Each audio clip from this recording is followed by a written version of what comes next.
This is part of a 3-part series on serving families virtually. So I'm joined by 2 other organizations, Hands and Voices and Expecting Health. So hi, Molly and Sarah and Candace. So they'll be presenting later on this year on the same subject. And we've met kind of to figure out, what angle to take. So this is obviously from Parent to Parent USA. Also, just so you know, how Parent to Parent kind of fits in with AmChip. We were hired as a consultant on the HRSA telehealth grant, which was a fascinating experience, by the way, because we got to review, what was it 36 or 37 applications? Somewhere in that range. A lot, yes. Yeah, a lot. And so myself and Lily, so I have a co-executive director, Lily Brown, who's in Pennsylvania.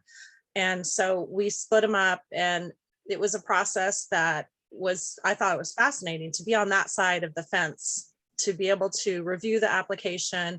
And they had certain criteria that you had to meet. And obviously Parent to Parent was at the table as a family-led organization, making sure that each jurisdiction had some tie to a family-led organization. So it fit perfectly. We were able to make some connections where they weren't possibly in that application, which is also great for AmChip, because they didn't just say, sorry, you didn't include a family organization, you're out. They actually provided technical assistance that we helped with on that process. So FYI, it was a great practice, and it kind of helped us, when writing grants and looking for what people are looking for, or what sorts of things are going on. I'm not a professional in EDI, and I've learned so much about that whole genre that I feel like I can speak better about it. So anyway, a little bit about Parent to Parent. If you don't know, there's a lot of people on here who are Parent to Parent staff themselves. We're a national network that provides social emotional support and resources to families of individuals of all disabilities and special health care needs. And we like to say that we do that across the lifespan. So it could be part of their genetic odyssey, it could be life planning, it could be transition.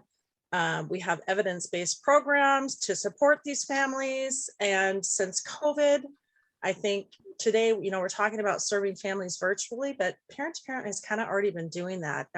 When you're providing support to a family, it's not always in person, it's via email, via text.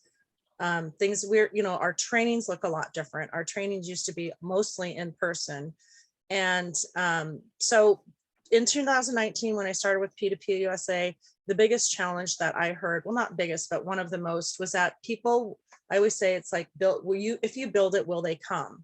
So people were building these trainings in person, and they were doing, lunch on a Saturday and including childcare and kind of this old school, and people just weren't coming. And I don't know if that was just a sign of the times, or if technology is just finally taken to the forefront. So when COVID hit, it was almost like, we talk about forced telehealth. It was almost like forced, let's get off of this in-person training that's not working for people and move to a virtual platform where people can participate on their own time. Because I think as a parent of an individual with people with disabilities, that it's all about time management. Do we have time to do all these therapies and daily things that we do for daily caretaking of our children, but then how do we do something that we want to do for ourselves and pay it forward to another? So I'm going to go ahead and show, or actually Brittany's going to go ahead and show a quick video, and then we'll get back to it.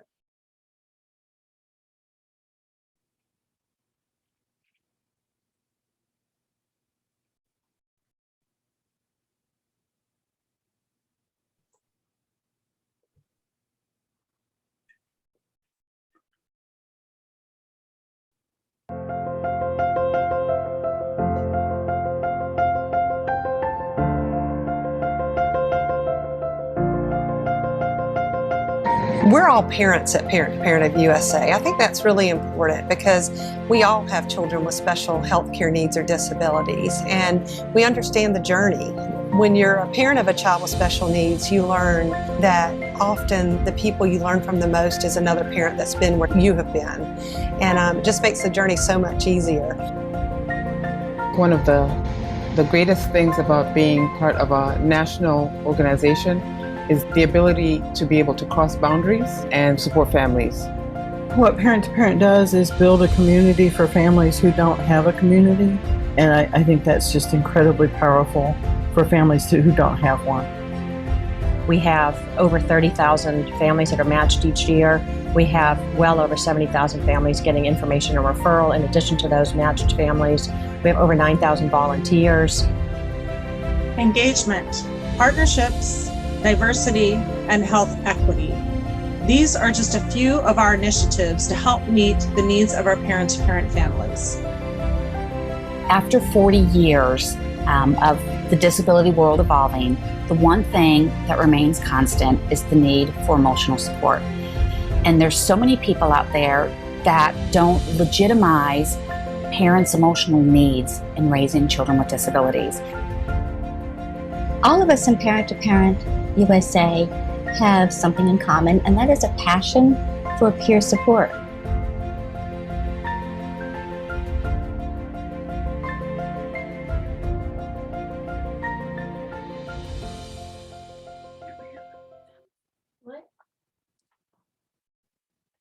Thanks, Brittany.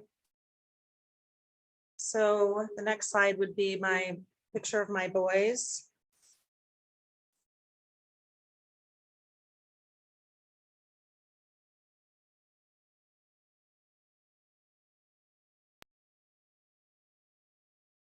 So this is a picture taken when COVID hit.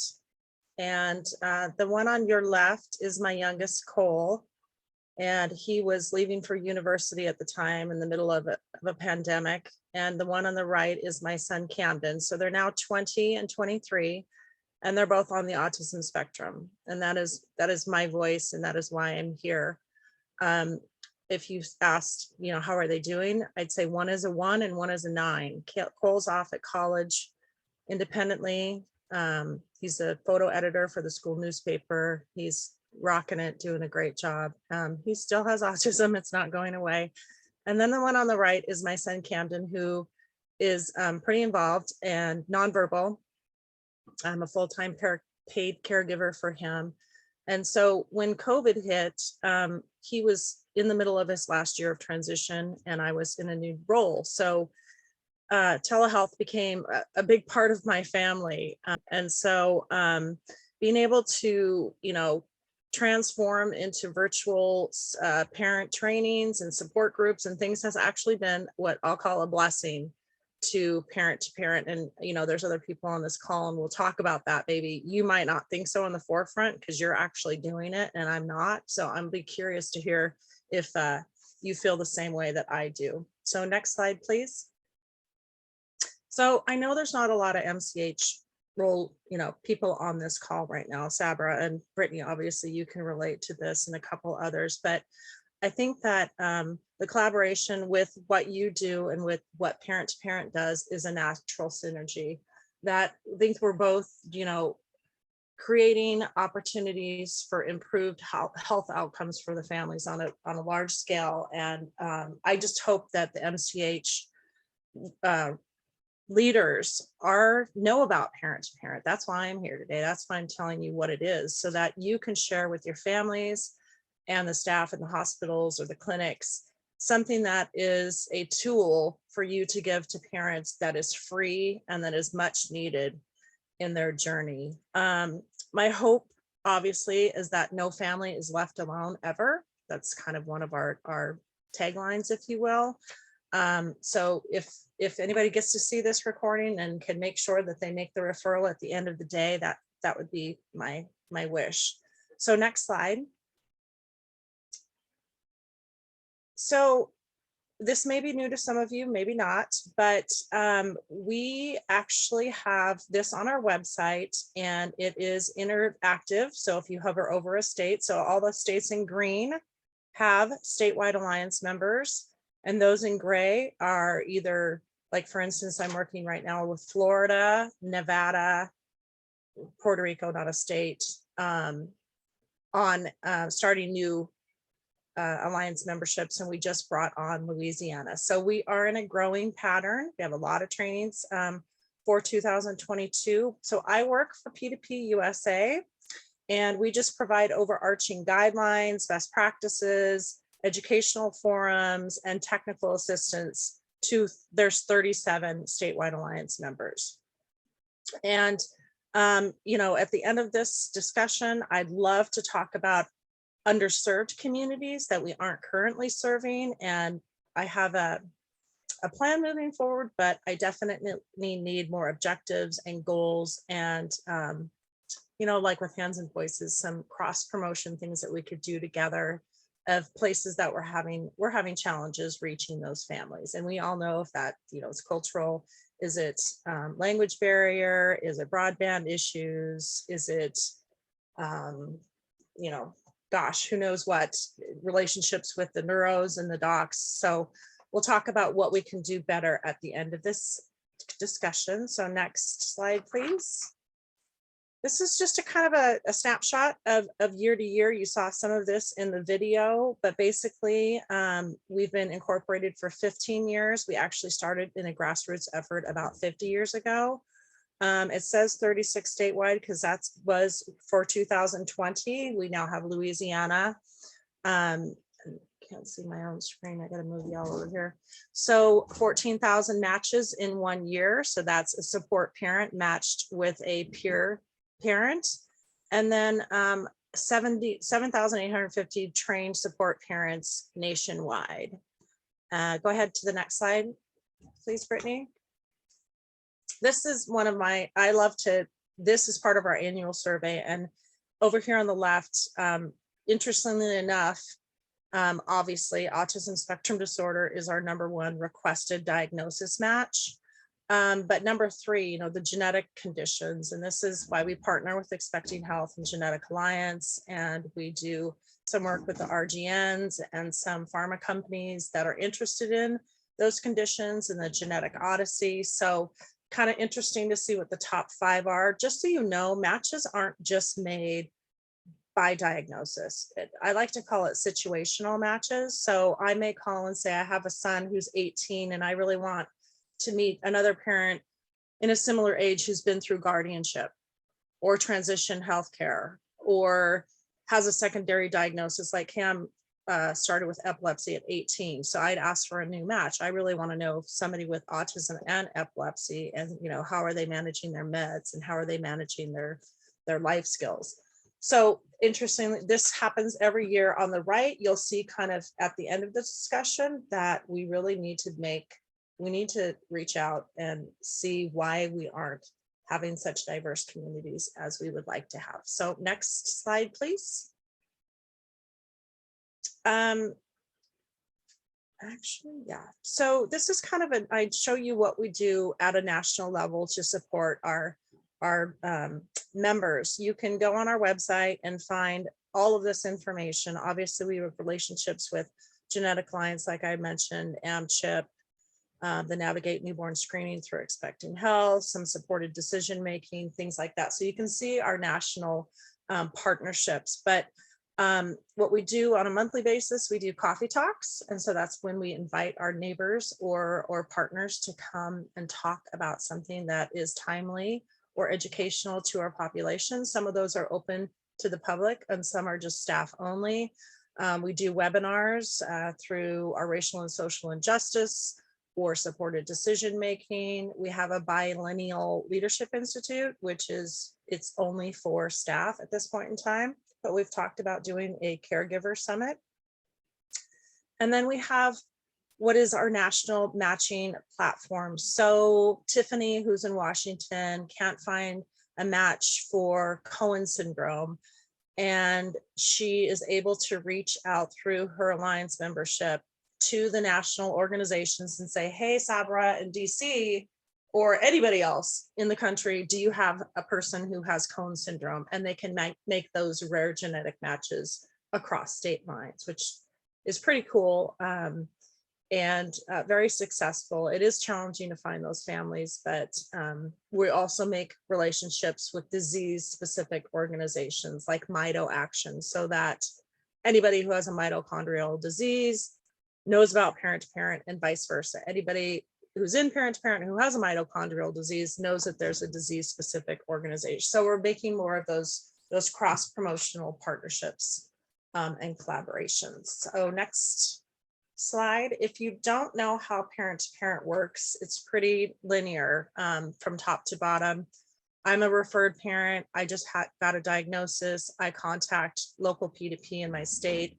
They would connect me. In Washington, there's 56 coordinators. In Connecticut, there's 1. So the size of our organizations differ across the US. That coordinator in your county or state will get information from the referred parent and then put a request out to their trained support parent. Are you able to take this match? It's all voluntary. There's no quota, if you will. People always say, well, what's my commitment if I become a support parent? We don't say you have to take 10 matches in a year. It's completely optional. And I'll tell you that it's been more difficult, obviously, in COVID because you have a child with or adult with a disability. You add more isolation and COVID and fear on top of that. And people are, mental health is probably one of our biggest requests these days. Is I need support with my mental health, not necessarily my child. And I need access to food, water, and housing. So the basic needs came, people are losing their jobs to be a caregiver and to try to hold a job in the middle of a pandemic is, double whammy. So that's kind of the linear thing of how it works. Next slide, please. This gives you an idea of what our Alliance members are doing to support families virtually. So within their state, it's varied. Their funding, I know I'm going to get the question about funding. All funding for states are different. Some have the F2F, the family to family. Some have the PTI. Some have a contract with the Department of Health. Some have a contract with the DD Council. Some are in hospitals. Some are USEDs like Guam. Some are, overarching the Arc of Washington, for instance, or the Arc of Maryland. They're under the Arc. So they're all varied and varied budgets and staff sizes and so forth. But they all provide support parent training. They all provide the best practices matching. And a lot of them have support groups. They have training and education around IEP and other statewide initiatives. And most of them are providing trainings, what we call hybrid. So they may be modules online that people can watch on their own independent time and take a small quiz. I personally like the Zoom interactive training because there's something about being in a room of others with like situations being trained that you get to build that camaraderie and build those relationships. And as a coordinator, you really need to interact with that person to make sure that they're going to be a good support parent, mentor. They're ready for it themselves emotionally. They're culturally sensitive.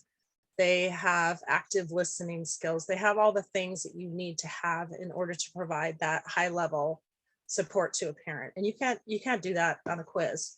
I mean, you have to have that human, is that person going to be cool, or is that person going to go off the rails and overshare? Or, there's, I think, like I said, coordinators can relate to what I'm talking about. And I think that the Alliance members are thinking ahead. So I have these referred parents, but they're my pipeline to the next trained support parent. And how I'm going to get that person from point A to point B. And that's all part of the training and parts of stages of adaptation and the journey and, going from grief and anger to information searching to, the different stages that go along with being a parent. Let's see, anything else? I think that's it on that slide, Brittany. Thanks. So this is, how do we support and expand our support and reach? Obviously, we can grow states. I'm not gonna say that's easy because I kind of overdid it in 2021, and I'm kind of like the wagons, going down the hill ahead of me because I have 3 to 4 states that are ready to be onboarded. And that's great, but I'm also maybe growing at too fast of a pace. So I have to slow my roll, if you will. But one of the things that we're doing at Parent to Parent to reach diverse I don't always like the word underserved. I would rather use the word diverse communities. Is we are starting a new committee. It's our diversity, equity, inclusion. Actually, tomorrow's our first meeting, and it's a volunteer basis from different parents across the country. And we've identified a couple different communities that we really want to serve. So right now, we already have our Racial and Social Injustice Task Force, and that's focusing on Black and Brown families. And in addition to that, we've added a Spanish speaking group. So as part of our internal communication platform, we have a whole area where coordinators, directors, staff have a place to share their translated materials, because, you guys all know translation costs a lot of money and time. And so our staff are translating all of the materials, either the web, the trainings, the flyers, so on and so forth. So we have a library of those materials that people can access. We have links to all their Facebook and social media that they're doing. They do a lot of groups. They talk about their communication platform, WhatsApp, or whatever is most friendly for that community. So we're doing the Spanish speaking families. And then the other ones that we really want to work on are tribal families, Native American families, military families, and fathers. So you may know this or you may not know this, that I'd say 95% of the staff of Parent to Parent are a parent themselves, but they're also female. And when you're in the journey of special needs, yes, dads are involved, but they're kind of engaged on a different level. And we really aren't providing any platform or place for them to interact as part of Parent to Parent. So I have a board member, Len Boston. He's really retired military. He's a father of a daughter with Angelman syndrome. And he's going to lead up the efforts to how do we best engage with dads, and what can we do to provide them a place to interact and engage and support them. And the same with military families. How do we educate, what did somebody say, inside and out of the fence, or the gate, the gate.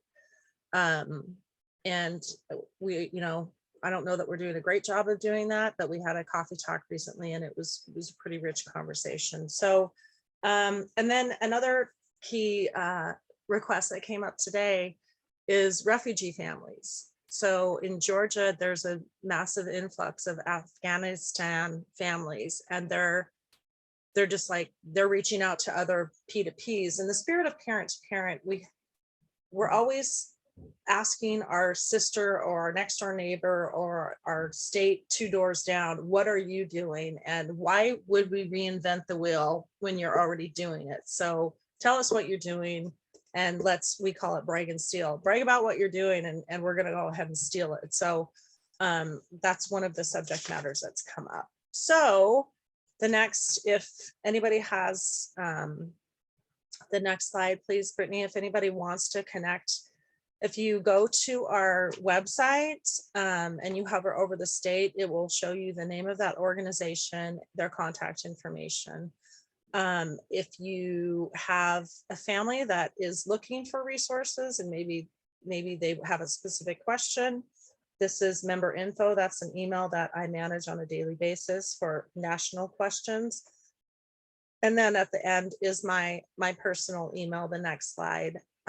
If anybody, would like to collaborate or have any questions.